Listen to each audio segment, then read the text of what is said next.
Hi friends, దేశ రాజకీయ ఎన్నికల చరిత్రలో రేపు ఒక కొత్త అధ్యాయం మొదలవబోతుందనే ఊహాగానాలు మీకు అనిపిస్తున్నాయా? ఇప్పుడు వాటన్నింటి గురించి చర్చించుకుందాం ఫ్రెండ్స్.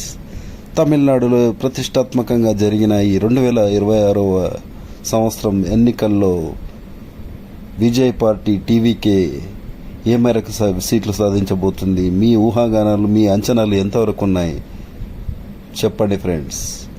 చెప్పుకోవాలంటే విజయ్ ఒక అసాధారణమైన నటుడు.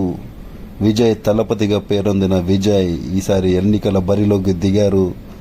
ఎన్నికల ప్రచారంలో వాడి వేడి మాటలతో విరుచుకుపడ్డారు ప్రస్తుత ప్రభుత్వం, స్టాలిన్ గారి ప్రభుత్వం మీద. చెప్పాలంటే స్టాలిన్ గారు డిఎంకే ప్రభుత్వం కూడా చాలా మంచి పథకాలు అందించింది, కానీ ఏదో కొంత వ్యతిరేకత అయితే జరుగుతుంది కదా.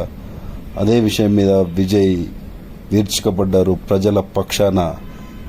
ఈ మేరకు విరుచుకుపడిన విధానంలో ప్రజలు చాలామంది విజయ్ పట్ల ఆకర్షితులయ్యారు. చూస్తూ ఉంటే విజయ్ తలపతి పార్టీ ఈసారి ముఖ్యమంత్రి పీఠాన్ని అధిరోహించబోతుందా అంటే నిజమే అని చాలా సర్వే అంచనాలు చెప్తున్నాయి ఫ్రెండ్స్.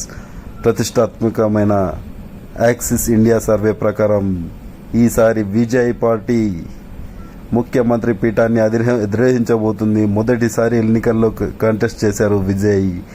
ఏ పార్టీతో పొత్తులోకి దిగలేదు, సింగిల్గానే దిగింది. డిఎంకే, అన్నా డిఎంకే లాంటి పెద్ద పెద్ద పార్టీలతో తలపడింది. ఈ విధంగా మొదటిసారి ఎన్టీఆర్ గారి లాంటి మహనీయులు వచ్చారు ఎలక్షన్లోకి. తర్వాత విజయ్ వచ్చారని చెప్పుకోవచ్చు. ఇదే విధంగా ఎన్టీఆర్ గారు ఎలా అయితే విజయం సాధించారో అదేవిధంగా విజయ్ గారు కూడా ఈసారి విజయ్ తలపతి అని మనం పిలుచుకునే విజయ్ తలపతి గారు టీవీకే పార్టీ తరఫున ఈసారి తమిళనాడు ముఖ్యమంత్రిగా అధిరోహించే ఛాన్సెస్ చాలా ఉన్నాయని ఎగ్జిట్ పోల్స్ అయితే చెప్పడం జరిగింది. రేపే ఎలక్షన్ రిజల్ట్స్ ఫ్రెండ్స్. ఉద్విగ్న భరితంగా జరిగే ఎలక్షన్ రిజల్ట్స్ రేపు ఉదయం 8 గంటల నుంచి లైవ్లో ప్రసారం అవుతాయి. నా అంచనాల ప్రకారం అయితే టగ్ ఆఫ్ వార్ ఉంటుందని అనుకుంటున్నా. డిఎంకే, అన్నా డిఎంకే, విజయ్, టీవీకే పార్టీల మధ్య ఏం జరుగుతుందో క్షణక్షణం వీక్షిద్దాం friends. Vijay party Axis India survey ప్రకారం అయితే విజయ్ కేతనం ఎగిరేస్తుందని అంచనాలు వచ్చేసాయి ఆల్రెడీ. సో దీని పట్ల మీ అభిప్రాయాలు కూడా కామెంట్స్ రూపంలో తెలియజేయగలరు.